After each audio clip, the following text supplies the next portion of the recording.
Class 10th का NCERT math का chapter हो जाएगा हम लोगों का ट्रिगोनोमेट्री। क्या होगा?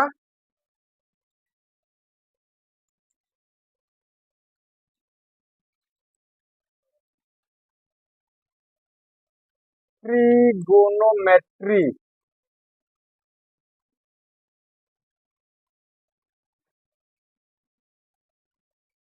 जिसे हम हिंदी में त्रिकोणमिति कहते हैं। हिंदी में क्या कहते हैं? हिंदी में इसको बोलते हैं त्रिकोणमिति।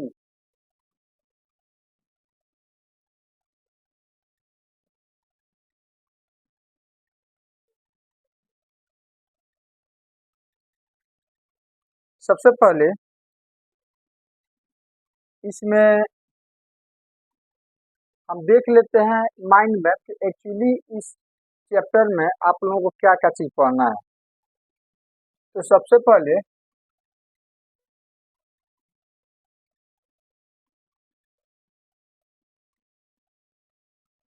इस चैप्टर में पहला जो एक्सरसाइज होगा, जिसे हम एक्सरसाइज 8.1 के नाम से जानते हैं, इसमें हम लोग को पढ़ना है त्रिकोणमितीय अनुपात। क्या पढ़ना है जी? इसमें हमें पढ़ना है त्रिकोणमितीय अनुपात।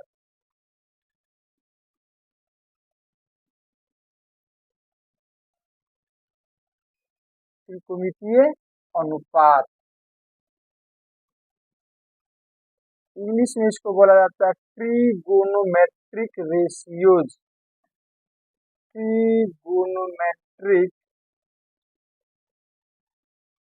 रेशियोज। रेशियोज, ठीक है। इसको शॉर्टकट में हम लोग बोलते हैं टी रेशियोज। T ratios. तो ये हो जाएगा हम लोग का पहला एक्सरसाइज 8.1।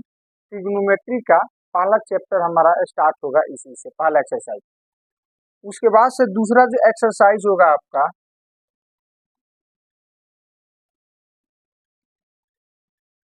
वो हो जाएगा कोणों का त्रिकोणमितीय मान। जैसे साइन 0 डिग्री, cos 0 डिग्री, इस टाइप से कोणों का त्रिकोणमितीय मान।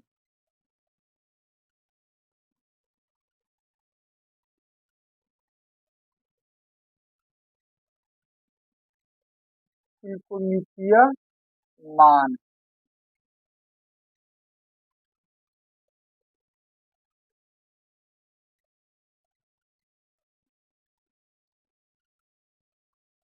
ट्रिगोनोमेट्रिक वैल्यू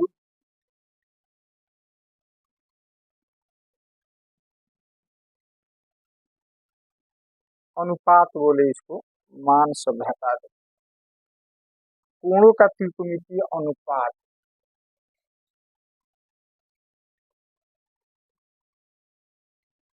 ट्रिगोनोमेट्रिक रेशियोज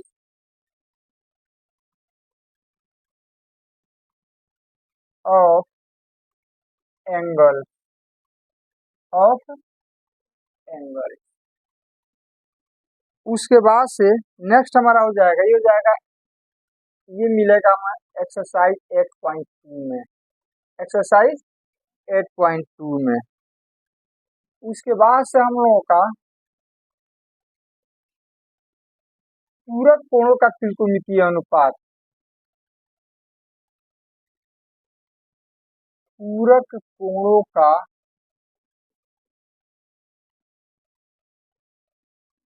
त्रिकोणमितीय अनुपात। त्रिकोणमितीय अनुपात।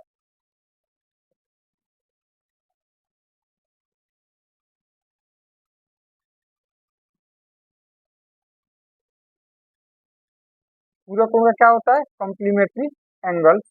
ये हो जाएगा आपका, इसमें आ जाएगा एक्सरसाइज 8.3। 8.3 और लास्ट में हम लोगों को मिलेगा, लास्ट में मिलेगा हमको सर्व समीकरण पर आधारित प्रूफ करने वाला। इसमें हम पढ़ेंगे कुछ सर्व समीकरण, आइडेंटिटी। स्वर समीकरण आइडेंटिटीज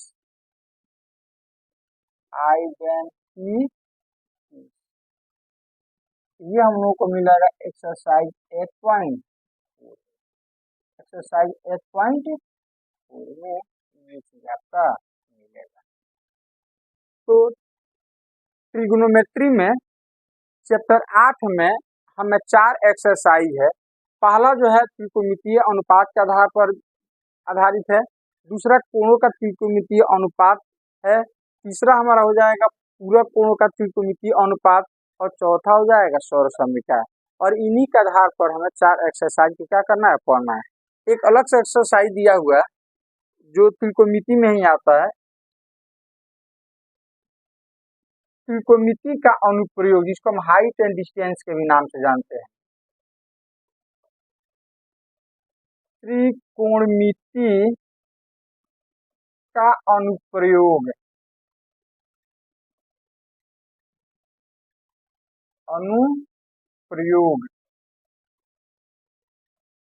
जिसे कहीं कहीं ऊंचाई एवं दूरी अर्थात हाइट एंड डिस्टेंस के भी नाम से हम जानते हैं। ठीक है, ये हो जाएगा हमारा एक्सरसाइज 9.1 और मतलब त्रिकोणमिति की जरूरत हमें क्यों पड़ा और कहाँ कहाँ इसका हम लोग यूज करते हैं, इसके आधार पर इसमें प्रश्न आपका दिया रहेगा। इसमें टोटल वर्ड प्रॉब्लम रहेगा, मतलब स्टेटमेंट दिया रहेगा, उसके हिसाब से आपको क्या करना रहेगा, उसको मान निकालना रहेगा। और इस एक्सरसाइज में आई थिंक आपका 16 प्रश्न है। कितना है, 16 प्रश्न है एक्सरसाइज में। और हर प्रश्न जो है ना 5 मार्क्स का आता है लगभग। कितने मार्क्स का, 5 मार्क्स का बोर्ड में आपका आता है। तो 16 प्रश्न में 1 या 2 प्रश्न आपका देता है, हर साल ये बोर्ड में देता है। और 5 मार्क्स का होता है, 5 नंबर का आपका होता है। तो एक एक्सरसाइज जिसमें 16 प्रश्न है और उसमें 1 या 2 प्रश्न देगा, तो सोचो ये एक्सरसाइज कितना महत्वपूर्ण हो जाता है। एक एक्सरसाइज मात्र 16 प्रश्न और उसमें से 1 या 2 प्रश्न देगा जो 5 नंबर का होगा। अब बाकी आपका ऑब्जेक्टिव में भी इसमें डाल सकता है, 2 नंबर में भी क्या कर सकता है, कुछ प्रश्न इसे डाल सकता है आपका। तो आपका बोर्ड एग्जाम में सबसे ज्यादा जो प्रश्न आता है ना, लगभग 2 चैप्टर से आता है। एक तो लगभग त्रिभुज से आता है और दूसरा ये हो जाएगा आपका ट्रिगोनोमेट्री से आता है। तो इसे प्रश्न जो है ना लगभग अप्रोक्स 20 मार्क्स का तो आता ही है। कितने मार्क्स का, 20, हाँ 20 प्लस हो सकता है, इसे कम नहीं हो सकता है। 20 प्लस हो सकता है, इसे कम नहीं हो सकता है, इतना याद रखिएगा। तो इतना चीजें हमें आपका त्रिकोणमिति में क्लास 10th लेवल पर पढ़ना है। तो चलिए हम लोग एक एक चीज पर क्या करते हैं, हाँ फोकस करते हैं।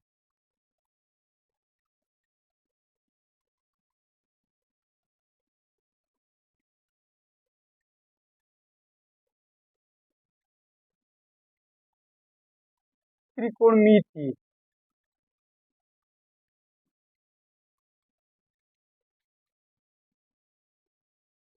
ट्रिगोनोमेट्री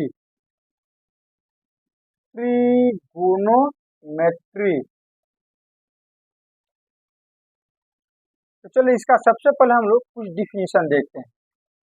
तो देखो ये त्रिकोणमिति शब्द जो है ना, ये त्रिकोणमिति जो है ना 3 शब्द से मिलकर के बना। कितने शब्द से मिलकर के बना, 3। ये 3 शब्द से मिलकर के बना है। त्रि जोड़ कोण और जोड़ मिति, क्या चीज, मिति। तो त्रि मीन सबको जानता है क्या होता है, 3 होता है। और कोण तो हम लोग जानते ही हैं, कोण मीन्स कोण ही हो जाएगा। और मिति मीन्स हो जाएगा माप या मापन। मिति मीन्स क्या होगा, उसके हिसाब से ये ट्रिगोनोमेट्री शब्द भी जो है ना, ये भी 3 शब्दों से मिलकर के बना है। ये भी 3 शब्द से मिलकर के बना है। ट्राई प्लस गोनिया, अब प्लस हो जाएगा मेट्रॉन। क्या हो जाएगा? मेट्रॉन। ट्राई मीन सबको जानता है, क्या हो जाएगा? 3, और गोनिया में हो जाएगा एंगल। एंगल मीन्स कोण। मेट्रॉन का मतलब होता है मेजरमेंट, माप। क्या चीज? माप। तो जो वर्ड लिखा हुआ है त्रिकोणमिति, तो त्रिकोणमिति के शब्द के अनुसार अर्थात त्रिकोणमिति का शाब्दिक अर्थ हो गया 3 कोणों की माप। मतलब कि हमें इस चैप्टर में 3 कोण दिया रहेगा और उसके मेजरमेंट उसको हमें क्या करना रहेगा? मापना रहेगा। लेकिन 3 कोण होता किस में है? त्रिभुज में। 3 कोण किस में होता है? त्रिभुज में होता है। तो इसका मतलब हो गया, इसका विस्तारी रूप जो हो जाएगा ना, त्रिकोणमिति में हम लोग त्रिभुज के बारे में, उनके भुजा, कोण, भुजा और कोण के बीच क्या रिलेशन होता है, इन चीजों को हम लोग त्रिकोणमिति में पढ़ते हैं। शब्द के अनुसार तो इसका मतलब हो गया 3 कोणों की माप। त्रिकोणमिति जो लिखा हुआ है, इसका संधि विच्छेद किया जाए तो इसका शाब्दिक अर्थ हो जाएगा 3 कोणों की माप। तो गणित की वह शाखा जिसमें 3 कोणों के माप का अध्ययन किया जाता है त्रिकोणमिति कहलाएगा, शब्द के अनुसार जो लिखा गया उसके अनुसार। लेकिन 3 कोण होता किस में है? त्रिभुज में। और त्रिभुज में कोण के साथ साथ 3 भुजा भी होता है। तो इसका विस्तार किया गया तो ये पाया गया कि त्रिकोणमिति में हम 3 कोण मतलब हम त्रिभुज का अध्ययन करेंगे। किसका अध्ययन करते हैं? त्रिभुज का। और त्रिभुज में किसका अध्ययन करते हैं? तो कोण और भुजा के बीच कुछ रिलेशन होता है। इन रिलेशन का, इन संबंधों का हम क्या करते हैं? अध्ययन करते हैं। क्या करते हैं? तो इसका विस्तारी रूप क्या हो जाएगा कि गणित की वह शाखा जिसमें त्रिभुज के कोणों और उनके भुजाओं के बीच के संबंधों का अध्ययन किया जाता है, उसे हम क्या कहते हैं? त्रिकोणमिति कहते हैं। गणित की वह शाखा जिसमें त्रिभुज के भुजाओं और कोणों के बीच का अध्ययन किया जाता हो, उसे हम क्या कहते हैं? त्रिकोणमिति कहते हैं, ट्रिगोनोमेट्री कहते हैं। याद रहेगा। तो प्रश्न उठता है कि इसमें हम किन त्रिभुजों का अध्ययन करते हैं? त्रिभुज तो बहुत प्रकार का होता है। तो इसमें हम सिर्फ और सिर्फ समकोण त्रिभुज का ही अध्ययन करेंगे। किसका अध्ययन करेंगे? तो त्रिकोणमिति में केवल हम समकोण त्रिभुज के भुजाओं और कोणों के बीच के संबंधों का क्या करने वाले हैं? अध्ययन करने वाले हैं। तो त्रिकोणमिति में हम किसका अध्ययन करने वाले हैं जी? किस त्रिभुज का? हाँ, तो बस याद रखना, इसमें हम अध्ययन करने वाले हैं समकोण त्रिभुज का। और समकोण त्रिभुज में भुजा और कोणों के बीच का क्या करेंगे? हम अध्ययन करेंगे। इसमें हमें जो त्रिभुज मिलेगा वो होगा समकोण त्रिभुज। कौन सा त्रिभुज? समकोण त्रिभुज। Right angle triangle, right angle triangle. तो बाकी त्रिभुज को आप भूल जाओ। बाकी त्रिभुज पे क्या करो आप? तो सबसे पहले समकोण त्रिभुज के बारे में हम लोग जान लेते हैं। कुछ इसके बारे में जो पहले से हम लोग जानते हैं, कोई नई चीज नहीं है। इसके बारे में कुछ चीजें जो है फिर से हम एक बार रिपीट कर लेते हैं। तो समकोण त्रिभुज के बारे में आप क्या क्या जानते हैं? समकोण त्रिभुज के बारे में आप क्या क्या जानते हैं? कि समकोण त्रिभुज, सबसे पहले इसका कुछ नाम दे दो। ये हो जाएगा ए, ये हो जाएगा बी और ये हो जाएगा। तो समकोण त्रिभुज का एक कोण जो होता है ना, वो 90 डिग्री होता है। तो हमने बी को मान लिया 90 डिग्री। क्या मान लिया? 90 डिग्री। और आप अच्छी तरह से जानते हैं, क्लास 9th में बहुत अच्छी तरह से आप पढ़ चुके हैं कि किसी त्रिभुज में कितने कोण होते हैं? 3। और तीनों कोणों का जो कितना होता है? 180 डिग्री होता है। त्रिभुज में 3 कोण होते हैं और तीनों कोणों को जोड़ने पर कितना हो जाएगा? 180 डिग्री। और हम पढ़ रहे हैं समकोण त्रिभुज, तो समकोण त्रिभुज का कम से कम एक कोण क्या होगा? 90। अब बाकी दो जो कोण बच गया ये और ये, तो स्वाभाविक है कि ये दोनों को जोड़ने पर 90 आना चाहिए। त्रिभुज के तीनों कोणों का योग कितना होता है 180। तो 180 में ये तो अकेले 90 डिग्री हो गया, ये अकेले 90 डिग्री हो गया। बाकी बच गया ये और ये, बाकी बच गया ये और ये। तो अब बताओ कि ये दोनों कोणों को जोड़ोगे तो ये 90 होगा कि नहीं होगा, तब ना टोटल 180 होगा। तो ये और ये दोनों को जोड़ोगे तो 90 हो जाएगा। और दो कोणों को जोड़ने पर 90 डिग्री होता है ना, तो ये दोनों कोण क्या कहलाते हैं, पूरक कोण कहलाते हैं। क्या कहलाते हैं, पूरक कोण। इसका मतलब हो गया कि इसमें से किसी एक कोण की हम बात करें, इसकी बात करें या इसकी बात करें, तो ये 90 नहीं हो सकता, ये 90 से छोटा होगा और ये भी 90 से क्या होगा। सपोज मान लो कि ये यदि 90 हो जाता तब ये कितना होगा, कितना होगा, क्योंकि त्रिभुज के तीनों कोणों का ये कितना होता है, ये 90-90 मिलकर कितना हो गया, ये तो कुछ बचा ही नहीं। तो जब त्रिभुज का ये कोण बचा ही नहीं तो इसका मतलब त्रिभुज का अस्तित्व नहीं होगा। त्रिभुज का अस्तित्व तब न होगा जब उसमें तीन कोण होगा। तब ये दो कोणों को जोड़ने पर इसको यदि हम 90 मान लें, ये पहले से 90 दिया हुआ है, ये यदि 90 हो जाए तो इसी दोनों को जोड़ने पर 180 हो गया। इसका अस्तित्व तो खत्म हो गया। समझ आ रहा ना। इसीलिए एक 90 होगा तो जो दो कोण बचेगा ना, वो दोनों कोणों में कोई भी एक कोण 90 डिग्री नहीं हो सकता, 90 से क्या होगा छोटा, तब ना इसको जोड़ोगे तो 90 डिग्री होगा। तो मान लो, आप मान लो कि ये यदि 30 होगा तो ये कितना हो जाएगा 60, तब ना दोनों को जोड़ने पर 90 आएगा। अच्छा, इसको यदि हम मान लेते हैं 20, ये कितना हो जाएगा 70, कितना हो जाएगा 70 हो जाएगा, नहीं होगा। मतलब ये जो भी होगा उसमें से 90 में से घटा दोगे तो ये वाला चीज मिल जाएगा। ये यदि 30 होगा तो हो जाएगा 90 माइनस 30, ये यदि 60 होगा तो हो जाएगा 90 माइनस 60। बात समझ में आ रहा है। तो समकोण त्रिभुज में एक कोण 90 डिग्री होता है, अब बाकी जो दो ठो कोण होता है ना, वो 90 डिग्री से छोटा और जीरो से क्या होता है बड़ा। और जो कोण जीरो से बड़ा और 90 से छोटा होता है ना, उसको न्यून कोण कहते हैं। क्या कहते हैं जी, उसको हम कहते हैं न्यून कोण। क्या कहते हैं, न्यून कोण कहते हैं। याद रहेगा इतना। तो समकोण त्रिभुज में कितना न्यून कोण हो गया, दो ठो न्यून कोण हो जाएगा। अरे ये भी 90 से छोटा, ये भी 90 से छोटा, तो जो कोण 90 डिग्री से छोटा हो तो इसको हम क्या कहते हैं, न्यून कोण कहते हैं। ये आपका हो गया एक, ये न्यून कोण हो जाएगा जिसको एक्यूट एंगल बोलते हैं।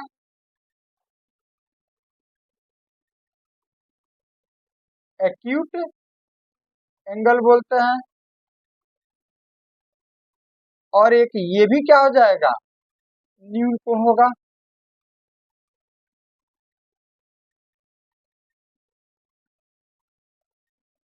जिसको हम क्या बोलते हैं, acute angle, acute angle, acute angle बोलते हैं। अब न्यून कोण को जनरली हम लोग ग्रीक वर्ड्स होता है, जैसे हम लोग का अंग्रेजी में ABCD होता है, वैसे ग्रीक्स में कुछ वर्ड होता है, थीटा अल्फा बीटा, है कि नहीं। ये चीजें भी आप लोग को हम बता चुके हैं पोलिनोमियल में। तो न्यून कोण को जनरली हम लोग सूचित करते हैं किससे, किससे सूचित करते हैं, न्यून कोण को। पहले न्यून कोण क्या होता है समझ में आ गया ना सबको, वह कोण जिसका मान 0 से बड़ा, 0 डिग्री से, 0 डिग्री से बड़ा परंतु 90 डिग्री से, 90 डिग्री से छोटा हो, उसे हम क्या कहते हैं, न्यून कोण कहते हैं। उसे क्या कहते हैं। और न्यून कोण को संकेत में, यदि प्रश्न में कुछ विशेष नहीं दिया गया हो तो न्यून कोण को जनरली हम लोग theta alpha beta gamma lambda pi psi इन चीजों सूचित करते हैं। इसको क्या बोलते हैं, थीटा इसको बोलते हैं अल्फा, इसको बोलते हैं बीटा, इसको बोलते हैं गामा, इसको बोलते हैं लेम्डा, इसको बोलते हैं फाई, और इसको बोलते हैं साई। ठीक है, तो जनरली हम लोग यूज करते हैं इसका, ये थीटा यूज करते हैं, अल्फा, बीटा, गामा और लेम्डा, जनरली ये चीजों को हम लोग यूज करते हैं। ठीक है, ये फाई वगैरह बहुत कम आता है, साई बहुत कम आता है। तो जब भी हम न्यून कोण को, यदि ये कोण कहीं दिया रहे, जैसे मान लो कि हम ये दे देते हैं थीटा यहाँ पर, तो इसका मतलब हो गया कि ये न्यून कोण होगा, इसका वैल्यू 0 से बड़ा लेकिन 90 से क्या होगा, छोटा होगा। तो कहीं भी थीटा अल्फा बीटा लिखा रहे कोण के जगह पर, तो समझ जाना कि इसका वैल्यू यदि हमको ज्ञात करना होगा तो वैल्यू 0 से 90 डिग्री के बीच में ही आएगा, 0 और 90 डिग्री के बीच में आएगा। अब यहाँ पर पाइथागोरस का नाम आपने सुना होगा, पाइथागोरस का नाम आपने सुना होगा। तो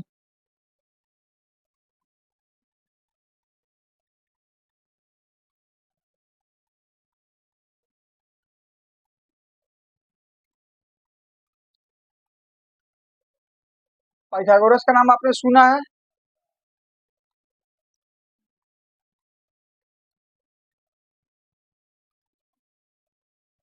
चलो फिर से ट्रायंगल लेते हैं, इसका नाम देते हैं ए बी सी। चलो अब पाइथागोरस ने, देखो ये समकोण त्रिभुज है ना, तो तीनों भुजाओं का कुछ अपना नाम होता है, तीनों भुजाओं क्या होता है, नाम होता है। तो त्रिभुज के 6 भाग कहा जा सकता है, 3 भुजा और 3 कोण या 3 शीर्ष। तो 6 भाग का अपना कुछ नाम होता है, तो हम बात कर रहे हैं भुजा का, इस भुजा का भी कुछ अपना नाम होता है। तो 90 डिग्री के सामने का जो भुजा होता है ना, उसको कहा गया कर्ण। क्या कहा जाता है, कर्ण। इंग्लिश में बोला जाता है हाइपोटेनस। क्या बोला जाता है, इसीलिए इसको शॉर्टकट में लोग सूचित करते हैं एच से। किसे सूचित करते हैं, एच से। अब बाकी दो भुजा बच गया, 90 डिग्री, दो भुजाएं मिलकर के, हाँ जो दो भुजाएं मिलकर के 90 डिग्री बनाता है ना, उसमें एक को हम लंब कहते हैं, दूसरे क्या बोलते हैं, आधार। तो बाकी ये दोनों बच गया, इसमें से एक लंब होगा, दूसरा क्या होगा, आधार। तो फिलहाल यदि प्रश्न में कुछ नहीं कहा गया है, आगे आपको समझ में आएगा। तो ये जो खड़ी भुजा है ना, इसको लंब मानेंगे, इसको क्या मानेंगे, आधार। तो ये हमारा हो जाएगा आधार। क्या हो जाएगा, आधार को इंग्लिश में बेस कहते हैं, इसीलिए जनरली हम लोग बी से डिनोट करेंगे। ये हो जाएगा लंब। तो लंब को इंग्लिश में परपेंडिकुलर कहा जाता है, इसीलिए इसे हम सूचित करेंगे, इसे सूचित करेंगे, इसे सूचित करेंगे। तो पाइथागोरस ने इन तीनों भुजाओं के बीच एक संबंध स्थापित किया, जिसको हम बोलते हैं पाइथागोरस प्रमेय। क्या बोलते हैं जी, पाइथागोरस प्रमेय। यहाँ हम बात कर लेते हैं पाइथागोरस प्रमेय का। आपसे कोई पूछे पाइथागोरस प्रमेय क्या है, तो क्या जवाब दोगे, बोलो। जिसको हम लोग अधिकतर हम लिखेंगे पी थ्योरम। क्या लिखेंगे, पी थ्योरम, पाइथागोरस प्रमेय। ठीक है,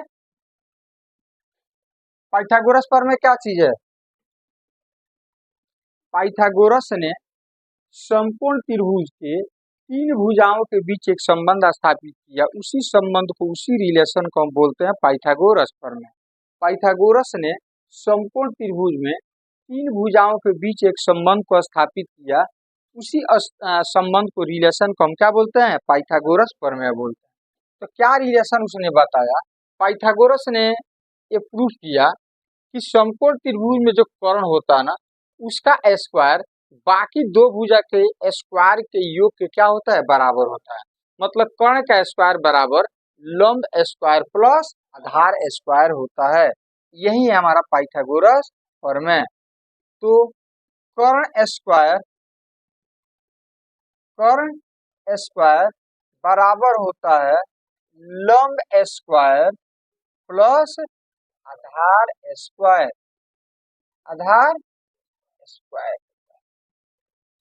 ठीक है, अब जनरली इसको हम सांकेतिक फॉर्म में लिखेंगे, तो कौन कौन एच से शुरू करते हैं, तो एच स्क्वायर बराबर हो जाएगा P square plus B square.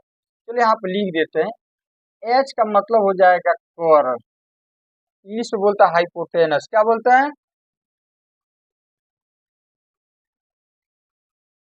Hypotenuse भी बोला जाता है। ये त्वरण हो गया, क्या हो गया, ये त्वरण हो गया।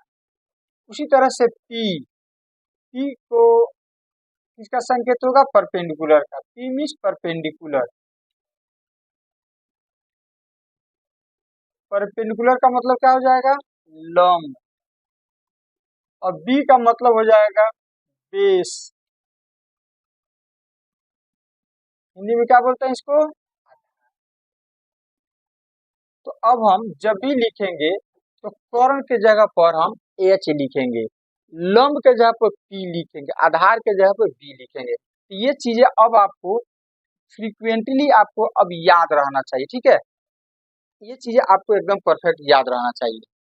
तो पाइथागोरस फॉर्म में क्या होता है, कर्ण स्क्वायर बराबर लंब स्क्वायर प्लस आधार स्क्वायर, अर्थात एच स्क्वायर बराबर P square plus B square, इसी को हम बोलते हैं पाइथागोरस फॉर्म है।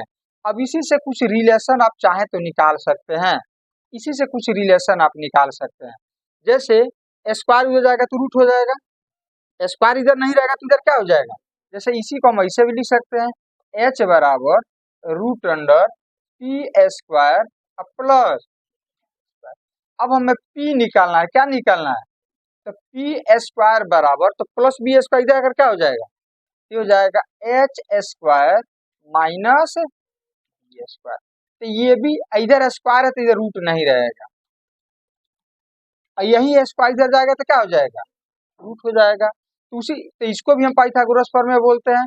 उसी तरह से बी स्क्वायर बराबर कितना हो जाएगा, H square minus P square, तो एच बराबर हो जाएगा इतना, या एच स्क्वायर बराबर हो जाएगा इतना।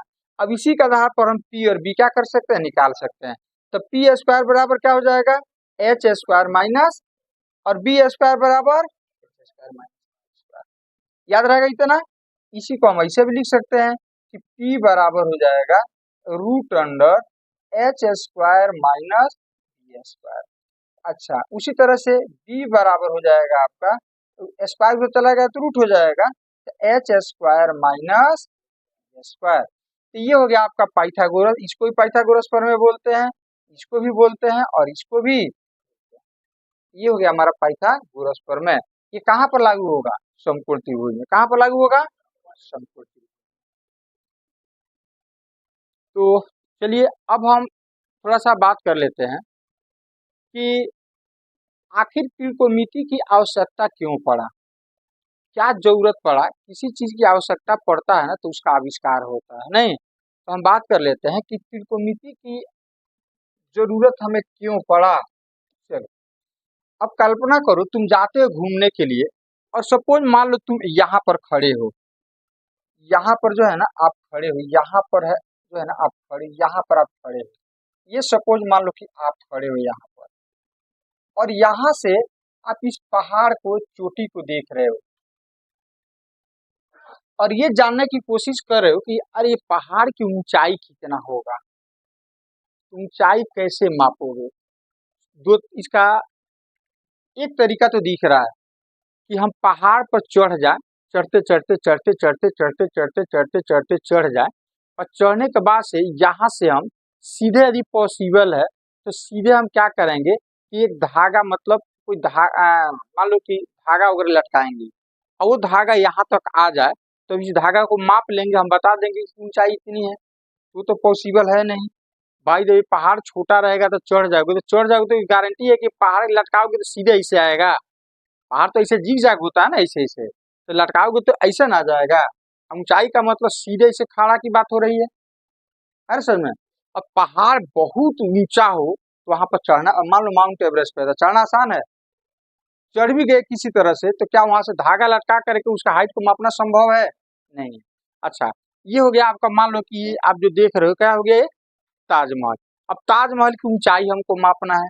इसका भी एक तरीका है कि यहाँ पर चढ़ जाए और धागा लटकाए, तो भी तो सीधे धागा नहीं आ पाएगा यहाँ पर। तो इस तरह से मीनार हो गया, बड़ा पेड़ हो गया, तो सबका हाइट हम कैसे मापेंगे, या कोई जहाज उड़ रहा है तो कैसे पता चलेगा कितना हाइट पर उड़ रहा है वो। तो ये जब समस्या हमारे मैथमेटिशियन के सामने आया ना, तो त्रिकोणमिति का क्या हुआ, आविष्कार हुआ, त्रिकोणमिति का आविष्कार हुआ। तो मैथमेटिशियन हमारे सुझाव दिया कि एक कल्पना करो, कल्पना तो कर सकते हो ना। उसने कहा कि एक काम करो, यहाँ से लेकर के यहाँ तक की दूरी तो हम माप सकते हैं अंदाजा। अरे चल करके जाएंगे तो पहाड़ का कम से कम अंदाजा तो माप सकते हैं ना, कि चलो भाई इतना दूर है हमसे। तो जहां पर आप खड़े हो, मान लो कि आप गड्ढे में बैठ गए और यहाँ से आप जो है ना इसको देख रहे हो, इस चोटी को देख रहे हो। तो जैसे कैसे फिल्म वगैरह में देखते हो कि एक किरण निकलता है, नहीं तो आप पहाड़ के चोटी को देख रहे हो।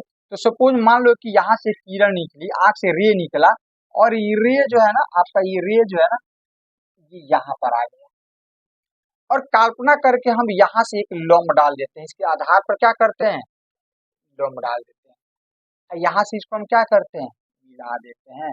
तो क्या बन गया, ये समकोण त्रिभुज बन गया, समकोण त्रिभुज बन गया। अब यदि ये कोण पता हमको चल जाए कि ये तो हम माप सकते हैं ना, यहाँ से लेकर यहाँ तक तो कोई टेंशन नहीं है। और मान लो मीनार को तुम देख रहे हो या ताजमहल को देख रहे हो, तो मान लो कि यहाँ खड़े होकर के इसको देख रहे हो, तो ये तो आप माप सकते हो ना कितना है, अंदाजन तो माप ही सकते हो, इसमें तो कोई बड़ा चीज नहीं है। अच्छा, यदि हमें ये कोण पता चल जाए कि हमारे आंख पर जो कोण बन रहा है, मान लो कि यहाँ से आप देख रहे हो, यहाँ से देख रहे हो, और यहाँ से ये वाला चीज, ये वाला चीज, तो ये जो कोण बनेगा, ये कोण यदि आप माप लो, ये दूरी हमको पता चल गया, तो हम आसानी से बता सकते हैं कि हाइट कितना होगा या ये दूरी कितना। तो इस तरह से त्रिकोणमिति में हमेशा क्या बनता है, समकोण त्रिभुज क्या बनता है। इसीलिए त्रिकोणमिति में स्टार्टिंग में बताए थे किस त्रिभुज का अध्ययन करते हैं, समकोण त्रिभुज का अध्ययन करते हैं। तो जब ये कोण हमको पता चल जाए, तो आसानी से हम इसको और इसको क्या कर सकते हैं। तो हमारे साइंटिस्टों मैथमेटिशियन ने कोण निकालने का भी तरीका ढूंढ लिया, कोण निकालने का तरीका ढूंढ लिया। आजकल बहुत सारा ऐप है, आप मोबाइल से भी आप कोण माप सकते हो। जैसे मान लो कि मोबाइल में बहुत सारा ऐप आता है आजकल कि ऐसे रखो तो 0 डिग्री बताएगा, और मोबाइल को ऐसे ऐसे कल्पना करके आप ऐसे देख रहे हो, ऐसे देख रहे हो, तो ऐसे ऐसे इसको उठाओ, तो उठाओगे तो बताते जाएगा कि इसके साथ कितने डिग्री का कोण बन रहा है। अरे समझना, तो यहाँ से इसको देखोगे तो ये कोण हम आसानी से या चांद की सहायता से अनुमान तो लगा ही सकते हैं ना, थोड़ा इधर उधर, कि कितना डिग्री का यहाँ पर कोण बन रहा है, कितने डिग्री का कोण बन रहा है। और उस कोण का मान हमारे मैथमेटिशियन ने ज्ञात कर लिया कि चलो 30 डिग्री है, क्या चीज है 30 डिग्री है। आगे चलकर बताएंगे साइन कॉस ये सब होता है, आगे चलकर हम लोग पढ़ेंगे। तो यहीं से हमारा त्रिकोणमिति का जन्म हुआ, इन चीजों को जानने के लिए, इन चीजों को जानने के लिए कि हाइट कितना है, इसे दूरी कितना है, इसी को जानने के लिए। और एक बेहतरीन चीज जो हमारे मैथमेटिशियन ने खोजा, जिसका श्रेय जो है हिपार्कस को जाता है। हिपार्कस एक क्या बोलोगे, ग्रीस के रहने वाले थे, एक अच्छे मैथमेटिशियन थे, और उनका कार्यकाल जो है हिपार्कस, क्या नाम था उनका, हिपार्कस।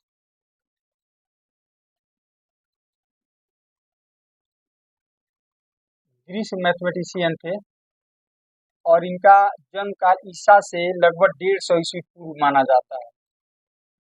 ईसा पूर्व, ईसा पूर्व कितना 300 नहीं माना जाता, मतलब ईसा के जन्म के 150 साल पहले का इनका कार्यकाल माना जाता है। तो इन्होंने एक बहुत ही बेहतरीन रिलेशन का खोज किया। उन्होंने कहा कि मान लो कि आपके पास ये समकोण त्रिभुज है, एक बड़ा है, एक क्या चीज है, छोटा है, इस तरह से। और इन्होंने ये कहा कि मान लो कि यहाँ पर का कोण 30 डिग्री है, कितना है जी, और ये भी 30 डिग्री है, और ये सपोज मान लो कि ये ए है, यहाँ से लेकर यहाँ तक की दूरी ए मान लो, और यहाँ से लेकर यहाँ तक की दूरी बी मान लो। उसी तरह से यहाँ से लेकर यहाँ तक की दूरी हम एक्स मान लें, क्या मान लें, एक्स। और यहाँ से लेकर यहाँ तक की दूरी y मान है, तो उन्होंने ये प्रूफ किया। आप भी इसको प्रूफ कर सकते हो। अभी क्या करो, घर पे आपके पास चांद की सहायता से या प्रकार की सहायता से यहाँ पर हमेशा 30 डिग्री का कोण बनाना, एक बड़ा बनाना, छोटा, इस तरह से अनगिनत त्रिभुज बनाना। लेकिन ये कोण क्या होना चाहिए, एक तो समकोण त्रिभुज होना चाहिए और दूसरा ये कोण जो है ना, ये जो न्यून कोण है, ये हमेशा 30 डिग्री होना चाहिए। कितना होना चाहिए, 30 डिग्री। इसी तरह से एक छोटा हो गया, एक कौन सी हो गया, बड़ा। अब चाहो तो इसे भी एक बड़ा बना लेना, इसे भी क्या करना है, इसे भी एक बड़ा बना लेना। और शर्त यह है कि ये कोण कितना होना चाहिए, 30 डिग्री ही आपका होना चाहिए, 30 डिग्री। तो हो सकता है कि ये हो जाए आपका सी, यहाँ से लेकर यहाँ तक की दूरी, ये क्या हो जाए। तो उन्होंने क्या देखा कि ए बटा बी का मान निकाला, या हो सकता है इसका भी हो सकता है कुछ, ये भी, तो चलो इसको हम छोड़ देते हैं। तो उन्होंने क्या किया, इस कोण के लिए ए बटा बी का मान निकाला, और फिर उसी तरह से इस कोण के अनुसार एक्स बटा वाई का मान निकाला, और फिर उसने सी बटा बी का मान निकाला। और उसने देखा क्या चीज कि ए बटा बी का मान जो है ना, और एक्स बटा वाई का मान, सी बटा डी का मान, ये सब मान बराबर ही आ रहा है। मतलब ए बटा बी का मान जितना आएगा उतना ही एक्स बटा वाई का भी मान आएगा, और उतना ही आपका सी बटा का भी मान आएगा। कब, जब ये कोण सेम हो, तब जो न्यून कोण है वो क्या होना चाहिए, सेम होना चाहिए। तो इस स्थिति में उसने देखा कि ये क्या, त्रिभुज छोटा हो या बड़ा हो, कोई भी दो भुजा का अनुपात हम ले रहे हैं ना, संगत भुजा का, तो उसका मान जो है ना हमेशा क्या आ रहा है, बराबर ही आ रहा है। बात समझ में आया, क्या आ रहा है, बराबर आ रहा है। तो इस तरह से अब हमें ये, अब मान लो कि ये वाला चीज हमको निकालना है, इसका मान निकालना है, तो इसके जगह पर हम छोटा त्रिभुज भी ले सकते हैं। क्या ले सकते हैं, जब ये चीज हमको पता चल गया तो इतना बड़ा न लेकर के हम छोटा भी ले सकते हैं। और ये कोण 30 डिग्री है, तो ये कोण कितना मान सकते हैं, 30 डिग्री। और ये आपका 20 है, 120 है, तो ये भी कितना, ये हम, अरे समझना। तो अब हमें जब ये चीज पता चल गया, तो अब हमें इतना बड़ा त्रिभुज लेने की जरूरत नहीं है, हम छोटा त्रिभुज भी लेकर के इसके कैलकुलेशन कर सकते हैं।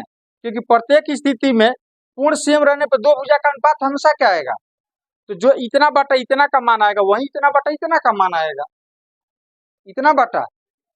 तो यहाँ से एक बहुत हमको हेल्प मिल गया इस तरह के चीजों को, हाइट को क्या करने के लिए, ज्ञात करने के लिए, हाइट ज्ञात करने के लिए।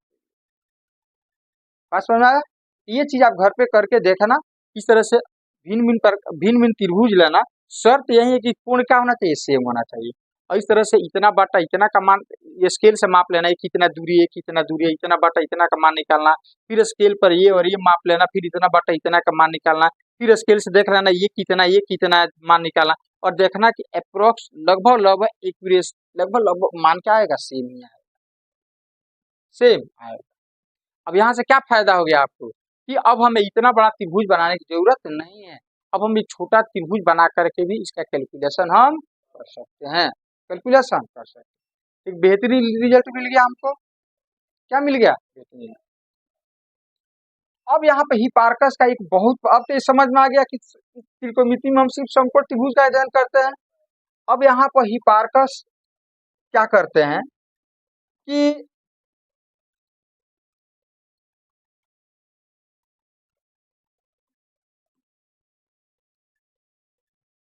ए बी सी, अब वो क्या करते हैं, अब यहाँ पर कितने नील कोण होते हैं समकोण त्रिभुज में, तो दो नील कोण में किसी एक को मुखिया बना देते हैं। बिना मुखिया का घर चलता है, मान लो घर में 6 ठो आदमी है, और 6 यदि मालिके हो जाए तो घर चलेगा, अब बिना मालिक का घर चलता है नहीं। बेपेंदी का लोटा उसी को ना कहा जाता है, इसके घर में कोई मालिके नहीं है, किससे बात करोगे, सब अपने अपने मन का, मतलब ये घर बिना पेंदी का लोटा, ऐसे बोला जाता है ना। इसीलिए घर का मुखिया का होना कौन सी है, जरूरी है। तो सबसे पहले हिपार्कस ने ये कहा कि ये दो ठो नील कोण है ना, किसी एक को मुखिया पहले बना दो, मतलब एक को मेन मान लो। तो हम क्या करते हैं, इस कोण को मेन मान लेते हैं, इसको हम मेन मान लेते हैं। तो ये तो कर्ण होगा, इसमें तो कोई दिक्कत नहीं है, ये तो आपको कर्ण होगा, अरे कर्ण, त्रिभुज के कितने भाग? 6। तो कुंती के कितने पुत्र थे? 6। सबसे बड़ा कौन था? कर्ण, जो जंगल झाड़ी में उसको घर से निकाल दिया गया। तो इसी तरह से ये सबसे बड़ा इसमें कौन है? यही ना होता है, इसीलिए इसका नाम क्या दे दिया गया? कर्ण। क्या नाम दे दिया गया? तो कर्ण नाम दे दिया गया। मतलब इसको हम बोलेंगे क्या चीज? एच। अब ध्यान से देखो, अब यहाँ पर आधार और लंब यहाँ पर चेंज हो सकता है। ये निर्भर करता है कि आपने मुखिया कौन सा एंगल को बनाया है, इसको बनाया है या इसको बनाया है।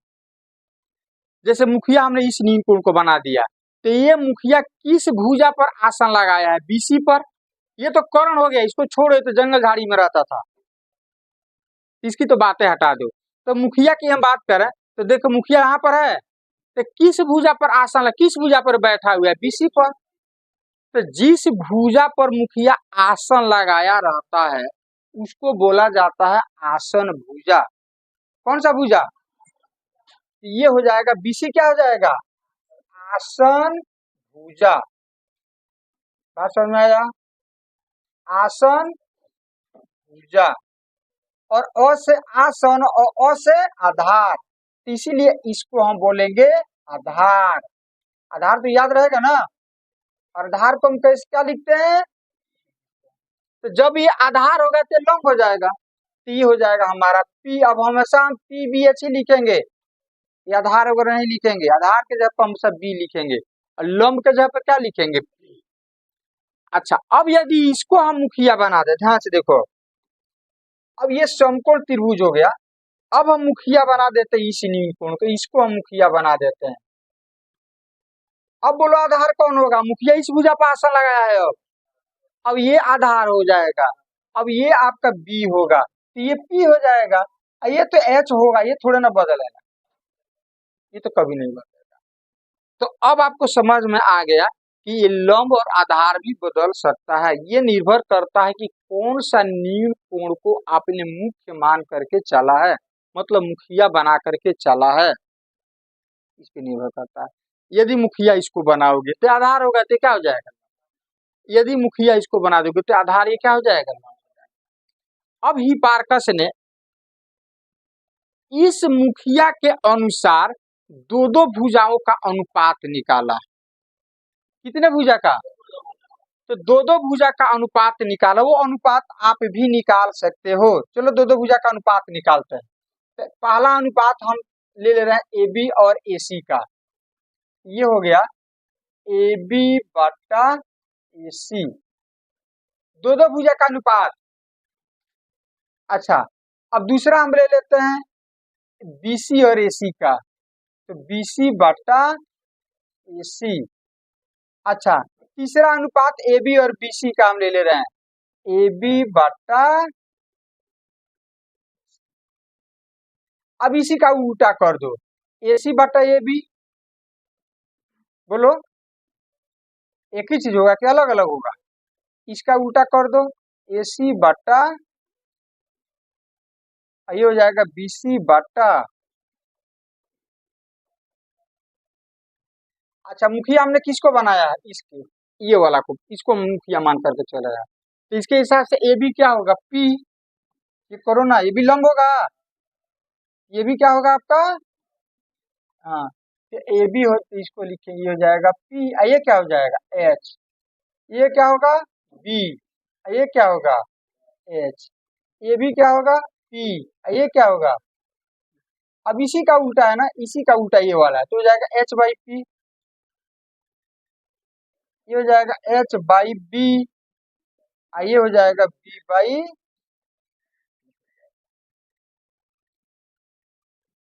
और कोई दो दो भुजा का अनुपात कोई छूट रहा तो बोलो इसमें। हमको तो 6 अनुपात दी गया, दो दो भुजा का अनुपात, इस तरह 6 अनुपात हमको मिला।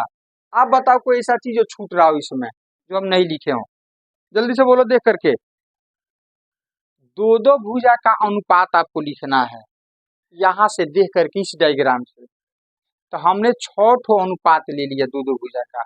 यदि सातवां कोई हो तो आप बोलो, नहीं है ना? तो इसी अनुपात को हम बोलते हैं त्रिकोणमितीय अनुपात। क्या बोलते हैं इसको?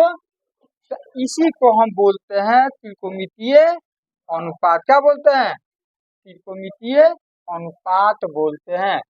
तो इसी को हम बोलते हैं जी त्रिकोणमितीय अनुपात। तो आपसे कोई पूछे कि त्रिकोणमितीय अनुपात कितना होता है? 6 होता है। टी रेशियो कितना होता है? अब वो कौन कौन होगा? तो पहला अनुपात P/S, दूसरा B/S, P/B, H/P, H/B, B/। अब यहाँ पर ये कुछ उटपटांग लगता है, कुछ अच्छा नहीं लगता है P/S। अब इसको थोड़ा सा याद करने में थोड़ा सा ये लगता है नहीं। तो हिपार्कस ने इसका नाम सुझाया। उसने कहा कि P/H है ना, इसको आप साइन बोलना। क्या बोलना? साइन का कोई मीनिंग नहीं है, अच्छा लगने के लिए। कैसे आपने पिताजी ने माताजी ने आपका नाम अच्छा लगने के लिए कुछ कुछ रख दिया, उनको अच्छा लगा रख दिया। अरे समझना, उसी तरह से ये अच्छा लगे P/S को थोड़ा सा अच्छा लगे तो याद करने में आसान रहे, कुछ यूनिक लगे, इसीलिए हमारे मैथमेटिशियन इस सब का कुछ अलग अलग नाम रख दिया। तो P/H को बोला गया साइन। क्या नाम रखा गया? साइन। और किस मुखिया के रेस्पेक्ट में रिलेशन बना है, संबंध अनुपात आया है? थीटा को हमने मुखिया माना है, तो यहाँ मुखिया का नाम देना पड़ेगा। मान लो मुखिया का नाम नहीं देंगे तो कैसे पता चलेगा? मुखिया ही ना ये दो भुजा का अनुपात बनाया है, इसीलिए मुखिया का नाम यहाँ पर देना कौन चाहिए? तो मुखिया के सापेक्ष मतलब थीटा के सापेक्ष यहाँ पर जाएगा साइन थीटा। अच्छा, B/H को क्या कहा गया? कॉस। क्या कहा गया? कॉस। ये हो जाएगा थीटा। यदि इसको मुखिया को हम अल्फा मानते ना तो यहाँ पर अल्फा लिखते। अच्छा, इसको क्या कहा गया? क्या कहा गया? हो जाएगा टेन थीटा। इसको कहा गया, हाँ इसका उल्टा हो जाएगा तो हो जाएगा कोसेक थीटा। ये हो जाएगा सेक थीटा। ये हो जाएगा कॉट थीटा। कैट नहीं, कॉट थीटा। क्या चीज? Cot theta. बात समझ में आ रहा है? बात समझ में आ रहा है? तो इस तरह से कितने त्रिकोणमितीय अनुपात हो गए? 6। तो टी रेशियो कितना होता है? 6। कितना? 6। Sine, cos, tan, cosec, sec, cot. मुखिया का नाम आपको देना है। अब यहाँ पे एक चीज नोट कर लीजिएगा, एक चीज आप नोट कर लीजिएगा कि साइन थीटा को हम साइन गुना थीटा नहीं लिख सकते हैं। साइन गुना, क्योंकि एक संकेत है। कौन सी है? हाँ, इसको हम अलग अलग नहीं लिख सकते। याद रहेगा ना? तो साइन थीटा को अब साइन गुना थीटा नहीं लिख सकते, इतना चीज याद रखिएगा। अब यहाँ पर इसमें आर्यभट्ट का भी श्रेय जाता है। आर्यभट्ट ने भी, अब जैसे साइन हो गया, एक्चुअली शुरू शुरू में ये वाला साइन नहीं था। शुरू शुरू में ये वाला साइन नहीं था। एक्चुअली ये साइन जो है ना, इस साइन का संक्षिप्त रूप है SINE। साइन का संक्षिप्त रूप है, संक्षिप्त।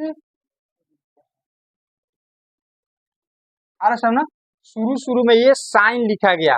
साइन को हम लोग ज्या बोलते हैं। इसको क्या बोलते हैं? इसको, हाँ, तो इसको आपको ज्या भी बोला जाता है हिंदी में। ज्या। क्या चीज? ज्या। तो साइन किसका संक्षिप्त रूप है? SINE इसका। तो एक अंग्रेज वैज्ञानिक थे लगभग 16वीं शताब्दी के आसपास में, जिनका नाम था एडमंड डूटर। क्या नाम था? और जोनास मूरे, जोनास मूरे, उन लोगों ने अपने किताब में कहीं कहीं इस साइन का प्रयोग किया था। और कॉस जो होता है ना, ये कोसाइन का संक्षिप्त रूप होता है। कोसाइन, जिसको हिंदी में पूज्या बोला जाता है। क्या बोला जाता है? पूज्या। इसका ये संक्षिप्त रूप है। ठीक है। तो एडमंड गुटर और जोनास मूरे, इन लोगों ने अपने किताब में इस साइन के जगह पर ये साइन का प्रयोग किया था। तो हमारे मैथमेटिशियन क्या लगा, यार इतना लंबा चौड़ा कौन लिखने जा, इससे अच्छा तो ये लगता है, तो क्यों नहीं साइन को हटा करके ये साइन हम बोले। उसी तरह से कोसाइन के जगह पर हम क्या लिखे, कॉस लिखे। स्टार्टिंग में यही सब लिखा गया था, लेकिन बाद में इसको चेंज करके इसका संक्षिप्त रूप ये सब यूज करना चालू हो गया, और यही चीज हमारा आगे चल करके हम लोग इसको छोड़ करके ये वाला चीज से लिखना क्या किया, चालू कर दिया। तो उसी तरह से टेन भी, एक्चुअली शुरू में टेन नहीं था, शुरू में टेन, टेन जो है टेंजेंट का संक्षिप्त रूप है। टेन जो है टेंजेंट क्या चीज, इसको कहा जाता है स्पर्शज्या। क्या कहा जाता है, स्पर्शज्या हिंदी में का संक्षिप्त रूप है। उसी तरह से आपका आ गया कोसेक, ये है कोसेकेंट का संक्षिप्त रूप, कोसेकेंट का संक्षिप्त रूप है। उसी तरह से आपका आ गया सेक, तो सेक जो है सेकेंड का संक्षिप्त रूप है, सेकेंड का संक्षिप्त रूप है।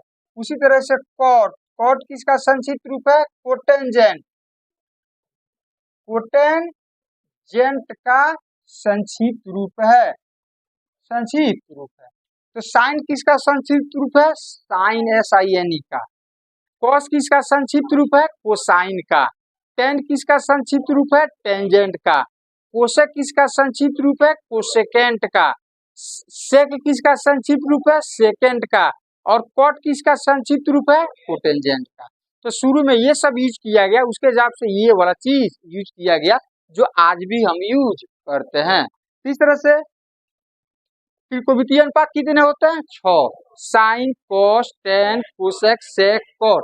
इसका मान कितना होता है, P/S, साइन का मान P/S, cos B/S, ten P/B, cosec H/P, सेक H/B।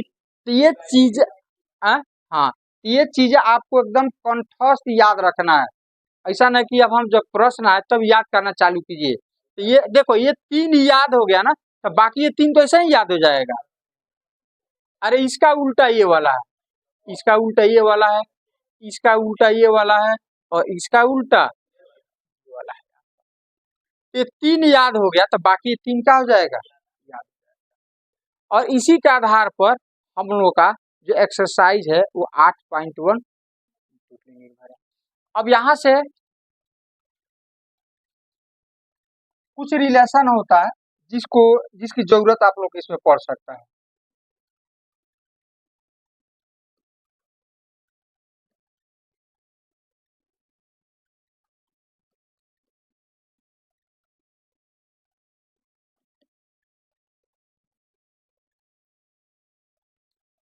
चलो ध्यान रखो यहाँ पर, पहला sine theta into cosec theta का मान 1 होता है। अरे समझ में,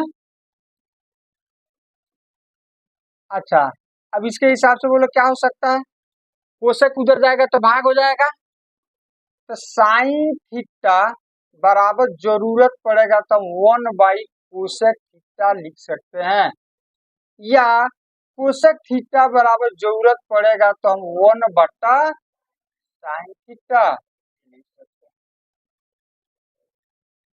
हैं। समझ में, उसी तरह से सेक और कोसेक के बीच भी रिलेशन होता है, सेक और कॉस के बीच, cos theta into sec theta बराबर होता है 1, तो सेक थीटा बराबर कितना हो जाएगा, 1/, और कॉस थीटा बराबर 1/सेक थीटा। और ये जाएगा तो भाग हो जाएगा, मतलब जरूरत पड़ेगा तो सेक के जगह 1/कॉस भी लिख सकते हैं, कॉस के जगह 1/,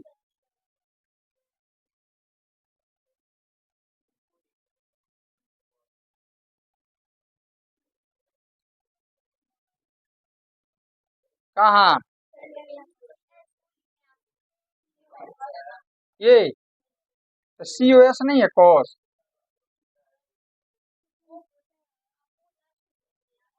थीटा है ये। कॉस थीटा बराबर कितना? 1/sec theta. अच्छा तीसरा,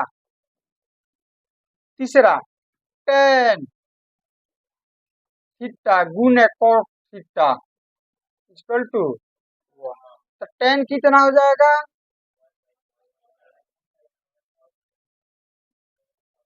कॉट थीटा। और कॉट थीटा कितना होगा? 1/। अब चलो इसको प्रूफ कर देते हैं कि ये कितना इसे आया। ध्यान से देखो, इस चीज को हम प्रूफ कर देते हैं। साइन का होता है P/H, और कोसेक इसका उल्टा होता है ना, ये हो जाएगा H/। देखो तो ये कट करके वो नहीं आ गया। इसीलिए इसीलिए साइन थीटा गुने कोसेक थीटा बराबर कितना, मतलब ये दोनों एक दूसरे के विपरीत है, तो साइन बराबर 1/कोसेक लिख सकते हैं, कोसेक बराबर 1/साइन लिख सकते हैं।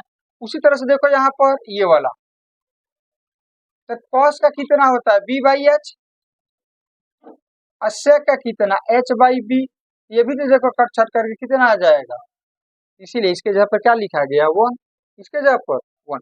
उसी तरह से इसको भी आप प्रूफ कर सकते हो, और इसी से ये दोनों रिलेशन है, इसी से ये दोनों रिलेशन है, और इससे इससे ये दोनों रिलेशन है।